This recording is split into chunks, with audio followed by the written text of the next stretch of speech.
दोस्तों नमस्कार। आप लोग जानते होंगे एसएससी एमटीएस के बारे में। इसका एग्जाम 2025 में होने वाला है, सितंबर महीने में।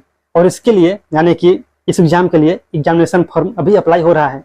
आप में से बहुत सारे लोग अप्लाई कर दिए होंगे, लेकिन बहुत सारे ऐसे लोग होंगे जिन्होंने अभी तक अप्लाई नहीं किया होगा। तो आप जाइए अप्लाई कर दीजिए, जिसका क्वालिफिकेशन है 10th पास। अगर आपने 10th पास कर लिया है तो आप इसके लिए एलिजिबल हैं, लेकिन हाँ, आपकी उम्र 18 वर्ष से अधिक होनी चाहिए, तो आप अप्लाई कर सकते हैं। आप अप्लाई कीजिए अगर आप एलिजिबल हैं तो, और नहीं है तो कोई बात नहीं, आप तैयारी तो कर सकते हैं। अगले साल कीजिएगा अप्लाई। इसमें क्या है, इसका एग्जाम पैटर्न क्या होता है एमटीएस का, क्या आपको पता है?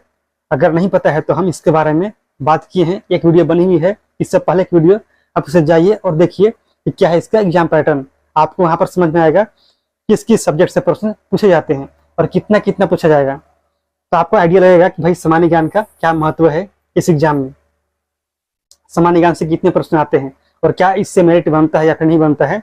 आपको सब कुछ आइडिया लग जाएगा। तो आप जाइए उसे देखिए और तैयारी को शुरू कीजिए, ठीक है। तो यहाँ पर हम लोग प्रैक्टिस करने वाले हैं सामान्य ज्ञान की, यानी कि जनरल नॉलेज, जनरल अवेयरनेस। हम जितनी भी क्लासेस करेंगे आपको इसी चैनल पर सब कुछ देखने को मिलेगा, आप यहीं पर देखिएगा। लेकिन बीच में छोड़कर आपको नहीं जाना है, आपको क्लासेस पूरी देखनी है, ठीक है। आज पहला क्लास है, हम लोग शुरू करते हैं आज की क्लास को और देखते हैं आज के इंपॉर्टेंट प्रश्नों को। देखिए, ये जो प्रश्न है ये आपके एग्जाम में आए हुए हैं 2023 में, इसीलिए आप इसे इग्नोर नहीं करेंगे, अंडर एस्टिमेट नहीं करना है। क्या ऐसे प्रश्न आ सकते हैं? बिल्कुल आते हैं और आए हुए हैं। देखिए प्रश्न क्या है, भीतरगांव का ईंटों वाला मंदिर किस राज्य में स्थित है? भीतरगांव का ईंटों वाला मंदिर, तो यह मंदिर है, यह मंदिर केवल ईंटों से बना हुआ है, इसीलिए इसे बोलते हैं ईंटों का मंदिर। यह है कहाँ पे? यह भीतरगांव में स्थित है।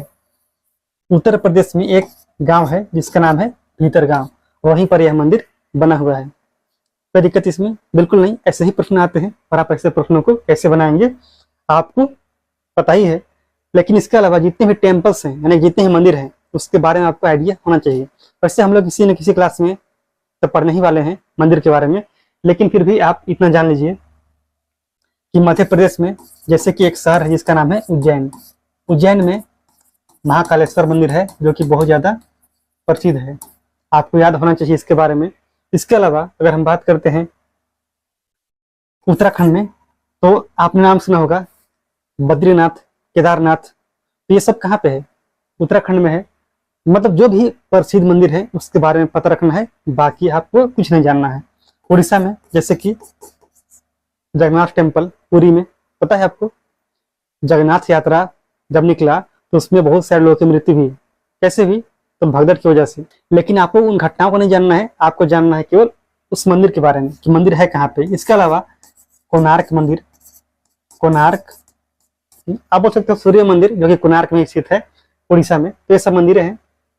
और अगला प्रश्न देखिए कि पूर्व पश्चिम गलियारा, जिसे हम लोग बोलते हैं ईस्ट वेस्ट कॉरिडोर, इसे स्वर्णिम चतुर्भुज महाराजमार्ग के नाम से भी जाना जाता है। लेकिन आपको ये बताना है यह भारत के किन दो शहरों को जोड़ता है? भारत में दो शहर हैं, एक पूर्व में और एक पश्चिम में। उन्हीं दो शहरों को जोड़ता है वह पूर्व पश्चिम गलियारा, जो कि स्वर्णिम चतुर्भुज महाराजमार्ग का एक हिस्सा है, यानी कि गोल्डन क्वाड्रिलेटरल का। आपको बताना है, सिंपल है, यह सिलचर और पोरबंदर को जोड़ता है, सिलचर और पोरबंदर। लेकिन सिलचर है कहाँ पे और पोरबंदर कहाँ है, आप इतना जानते होंगे। आपने नाम सुना है महात्मा गांधी का, ऐसा कोई नहीं होगा जिनको महात्मा गांधी के बारे में पता नहीं होगा। यहीं पे जन्म हुआ था 1869 में, 2 अक्टूबर 1869। किसका? महात्मा गांधी का। यह सबको पता है।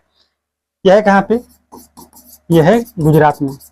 गुजरात के पोरबंदर से लेकर के जो सिलचर है असम में, असम में क्या है? सिलचर, वहीं तक जो आपका पूर्व पश्चिम गलियारा है वह बना हुआ है।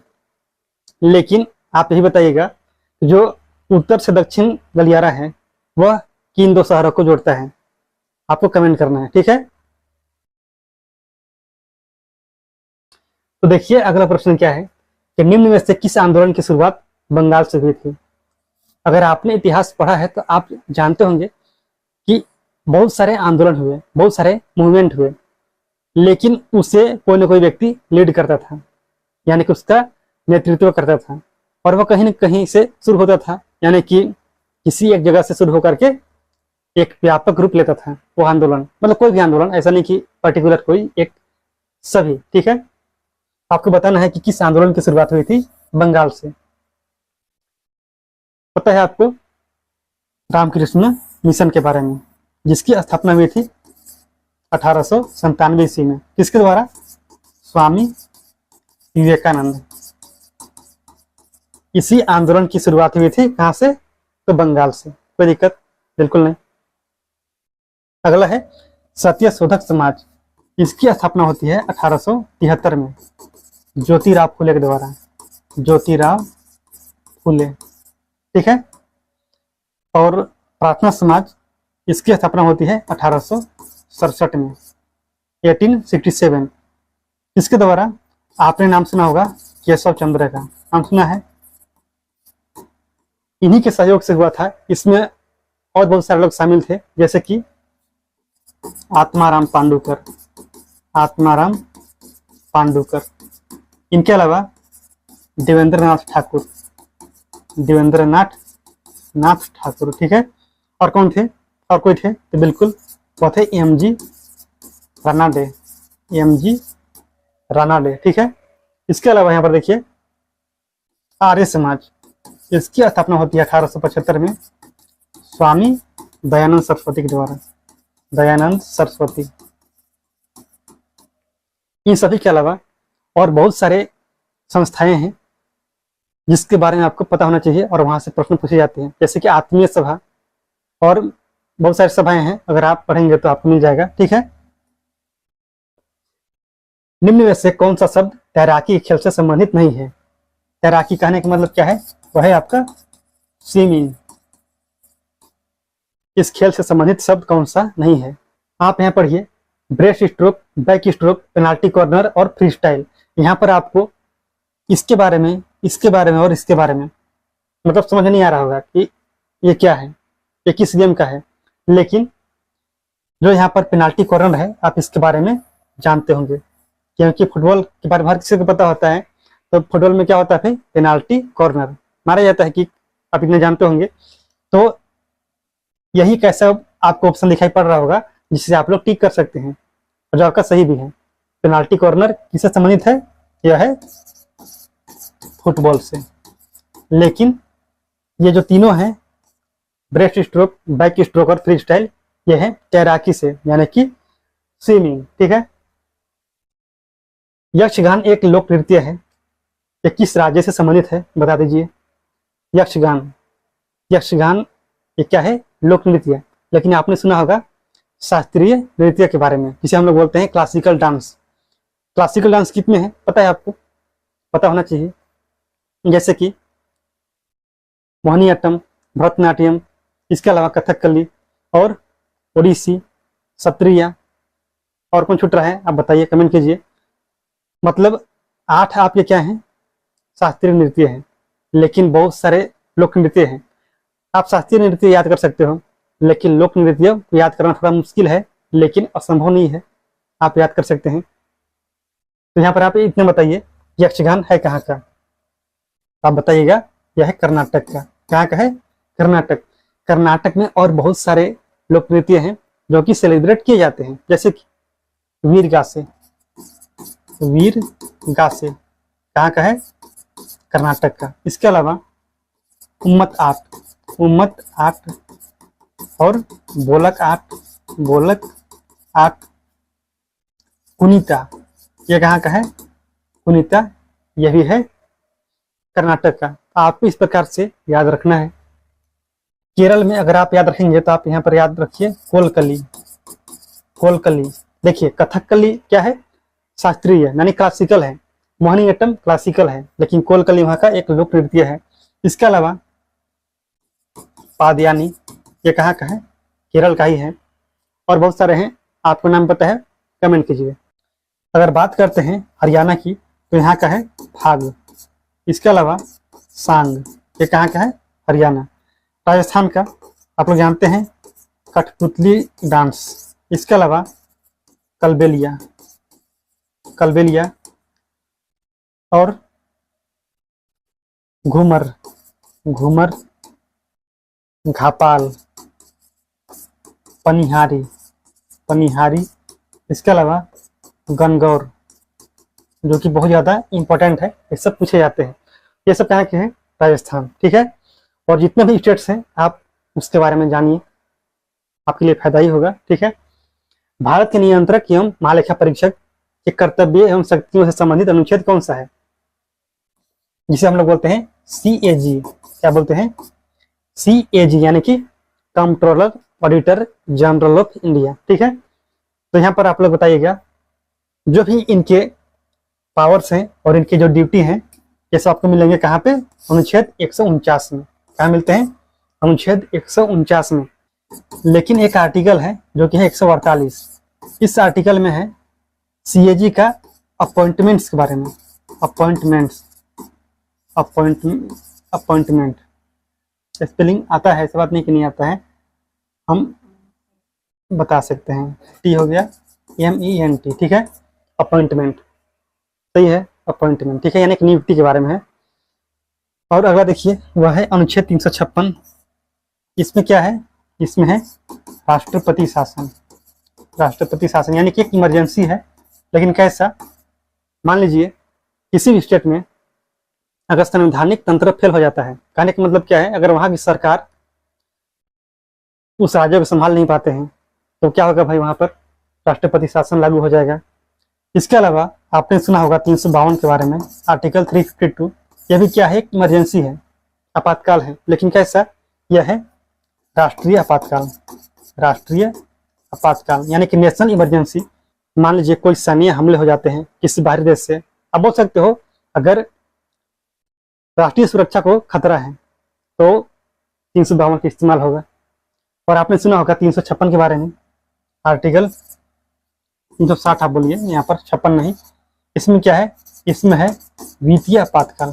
क्या है? फाइनेंशियल इमरजेंसी, वित्तीय आपातकाल, ठीक है। आर्टिकल 32 में क्या है भाई? बताइए।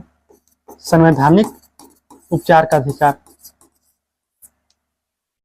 आपको मिले हैं मौलिक अधिकार यानी कि फंडामेंटल राइट्स मिले हैं। अगर उसका उल्लंघन होता है, उसका हनन होता है, तो आपका जो सुनवाई होगा किस आर्टिकल के तहत होगा? तो आर्टिकल 32 यानी कि अनुच्छेद 32। 21 में क्या है? आप कमेंट कीजिए। 21 में क्या है? 21A में क्या है? कमेंट करना है आपको, ठीक है। देखा जाएगा कि आप क्या बताते हैं। नील नदी का पानी किस में गिरता है? कहाँ जाता है नील नदी का पानी? जो नील नदी है यह कहाँ से निकलती है? पता है आपको? तो बताइएगा। मिस्र यानी कि इजिप्ट से। लेकिन इसका पानी गिरता कहाँ पे है? तो इसका पानी गिरता है भूमध्य सागर में। कहाँ? भूमध्य सागर यानी कि मेडिटेरेनियन सी। और जो नील नदी है इसकी सबसे खास बात क्या है? तो इसके बारे में आपको क्या जानना चाहिए? आपको जानना चाहिए कि ये भारत नहीं भाई, पूरी दुनिया की, किसकी? पूरी दुनिया की सबसे लंबी नदी है। पूरी दुनिया की सबसे लंबी नदी है, जिसका नाम है नील नदी, ठीक है। यहाँ पे बहती है मिस्र में। कहाँ गिरती है? भूमध्य सागर में। और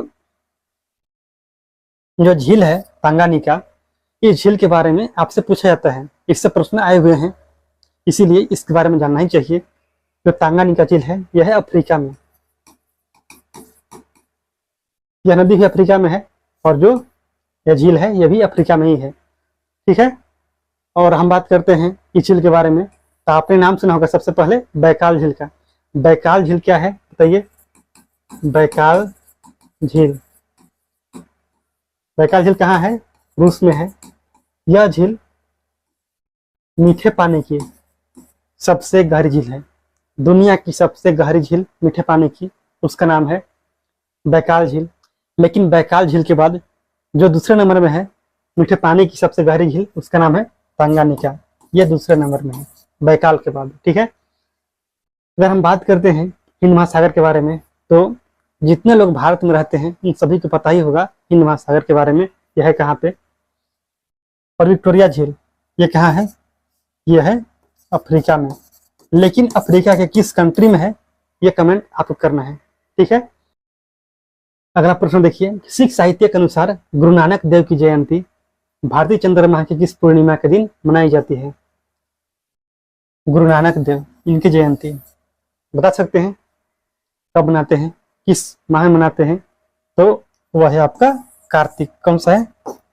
कार्तिक माह के पूर्णिमा के दिन मनाई जाती है गुरु नानक देव की जयंती। किसके अनुसार?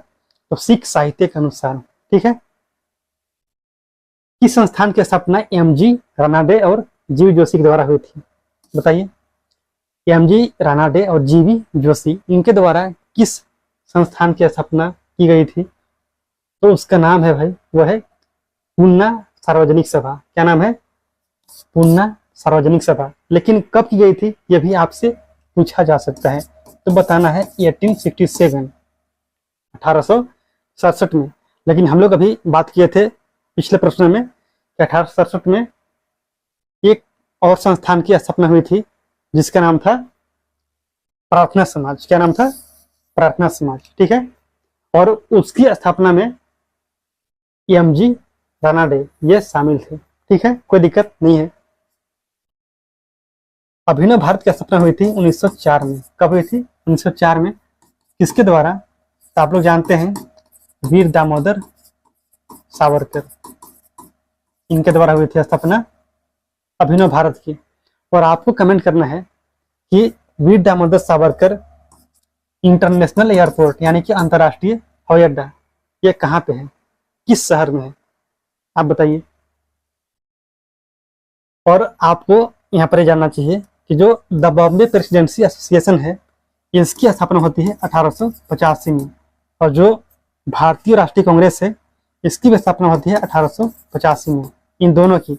लेकिन इनकी स्थापना अलग अलग लोगों के द्वारा की जाती है। जैसे कि भारतीय राष्ट्रीय कांग्रेस, इसकी स्थापना होती है ए.ओ. ह्यूम के द्वारा। स्पेलिंग गलत हो सकता है लेकिन आपका नाम पता होगा, ए.ओ. ह्यूम। ठीक है। और जो यह द बॉम्बे प्रेसिडेंसी एसोसिएशन है, इसकी स्थापना होती है 1885 में तैलंग के द्वारा। तैलंग। इसके अलावा कौन थे? तैयब जी और फिरोज शाह मेहता। ठीक है। आप लोग जानते होंगे फिरोज शाह कोटला के बारे में। फिरोज शाह कोटला जो कि एक क्रिकेट स्टेडियम था इंटरनेशनल नई दिल्ली में, लेकिन उसका नाम बदला गया। अब उसी स्टेडियम का नाम है अरुण जेटली स्टेडियम। कोई दिक्कत बिल्कुल नहीं है। और वह किस नदी किनारे है, बता सकते हो? पता होगा कि दिल्ली में की नदी है भाई, उसका नाम है यमुना। किस नदी को सांगपो के नाम से जानते हैं? सांगपो। किस नदी को सांगपो के नाम से जाना जाता है? तो उस नदी का नाम है, वह है ब्रह्मपुत्र। क्या नाम है? ब्रह्मपुत्र। लेकिन ब्रह्मपुत्र का नाम सांगपो कहाँ पे होता है? क्या भारत में होता है? नहीं, भारत में नहीं होता। तो कहाँ होता है बताइए? तो वह होता है आपका तिब्बत में। तिब्बत में क्या बोलते हैं? सांगपो बोलते हैं। किसको? ब्रह्मपुत्र को। उसी प्रकार से आप लोग बताइए कि हिमालय को नेपाल में किस नाम से जानते हैं? हिमालय को नेपाल में किस नाम से जानते हैं? तो वह है सागर माथा। ठीक है। और बहुत सारे फैक्ट्स हैं जो कि हम बात करेंगे किसी न किसी और क्लास में, एक ही क्लास में सब बात नहीं करेंगे। गंडक बिहार में बहती है, आपको पता होगा, पटना के पास में मिल जाती है गंगा से। और गंगा ये कहाँ मिलती है बताइए? बंगाल की खाड़ी में। वहां पर सबसे बड़ा डेल्टा का निर्माण होता है, दुनिया की सबसे बड़ा डेल्टा, जिसका नाम है सुंदरवन। क्या नाम है? सुंदरवन डेल्टा। ठीक है। कावेरी एक विवादित नदी है, किसके बीच में? तो कर्नाटक और तमिलनाडु के बीच में। विवाद क्यों होता है? तो इसके पानी को लेकर के। ऐसा क्यों होता है? क्या इससे पानी नहीं है? बरसात के समय में, जैसे अभी के समय है, अभी के समय में इसमें पानी तो होता है, लेकिन जब गर्मी का सीजन आता है तो उसमें इस नदी में पानी का जो स्तर है वह कम हो जाता है। जब कम होता है तो खेती बाड़ी करने के लिए लोग पानी के लिए तरसते हैं। तो जो तमिलनाडु वाले लोग हैं वे सब बोलते हैं कि भाई पानी हमारे लिए भी छोड़ दो ताकि तमिलनाडु तक भी पानी पहुंचे। लेकिन जब कर्नाटक में ही पानी की सप्लाई नहीं हो पा रहा है तो तमिलनाडु तक पानी पहुंचना थोड़ा मुश्किल होगा। इसी की वजह से लोग बहुत आंदोलन करते हैं, धरना प्रदर्शन करते हैं, और बहुत भयानक हो भी रहा था पिछले साल, आपको पता होगा। पृथ्वी की परपट्टी में मौजूद 7वीं सबसे प्रचुर मात्रा में पाई जाने वाली धातु का नाम बताइए, जिसका नाम मध्ययुगीन लैटिन शब्द कैलियम से दिया गया है। आपको यहाँ पर ध्यान देना है, कैलियम, ठीक है। और आप अगर केमिस्ट्री पढ़े हुए हैं 9th में 10th में, तो आप इतना बताइए कि इसका केमिकल फार्मूला क्या होता है। पता है आपको? पता होना चाहिए। पोटेशियम का क्या होता था? के। एल्यूमिनियम का एल, ठीक है। कैल्शियम का Ca और मैग्नीशियम का Mg, ठीक है। ये होता था। तो यहाँ पर आपको बताना है कि कैलियम, ठीक है। यहाँ पर ऑप्शन ही ऐसा है कि आप बता सकते हो, ठीक है। जो के है इसी से क्या बनता है? कैलियम, ठीक है। और कैलियम ही होता था भाई केमिकल फार्मूला, जो साइंटिफिक, आप जो ही बोलिए, आपको जितना पता होगा अपने हिसाब से। आपको बताना क्या था कि लैटिन शब्द कैलियम से लिया गया है, किसका नाम है? तो भाई सिंपल है, पोटेशियम का कैलियम होता है। इसके बारे में हम लोग पढ़ते ही आ रहे हैं। बाकी ये तीनों ऑप्शन क्या है? गलत है। और यहाँ पर सबसे प्रचुर मात्रा में, या फिर 7वीं सबसे प्रचुर मात्रा में, 4थी सबसे प्रचुर मात्रा में पाई जाने वाली धातु का नाम हमको इससे पता नहीं था कि पहले में कौन है, दूसरे में कौन है। लेकिन यहाँ पर जो लिखा हुआ है कैलियम, आप इससे यहाँ पर बहुत आसानी से राइट आंसर बता सकते थे। मंदारिन भारत के किस पड़ोसी देश की भाषा है? मंदारिन हमारे पड़ोस में जितने भी देश हैं, उन सभी के जो भी लैंग्वेज हैं, मतलब एक लैंग्वेज तो वहाँ पर नहीं होगा, बहुत सारे होगा, मतलब बहुत सारे होंगे। तो आपको जानना है भाई उसी के बारे में, याद रखना है। अफगानिस्तान, भूटान, श्रीलंका, बांग्लादेश, इसमें से कोई भी आंसर सही नहीं है। इसका राइट आंसर क्या होगा? वो होगा चीन।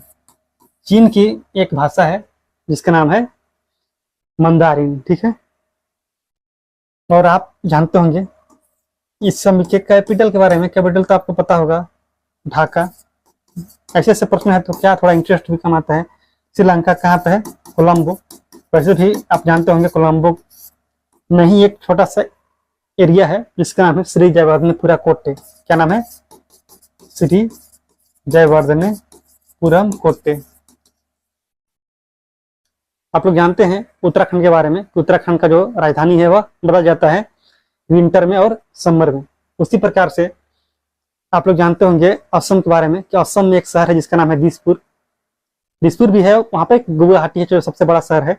गुवाहाटी में ही एक एरिया है जिसका नाम है दिसपुर, और वही राजधानी है। इसी प्रकार से यहाँ भी है कोलंबो, उसी जगह में, उसी शहर में एक छोटा सा एरिया है जिसका नाम है श्री जयवर्धनेपुरम कोटे।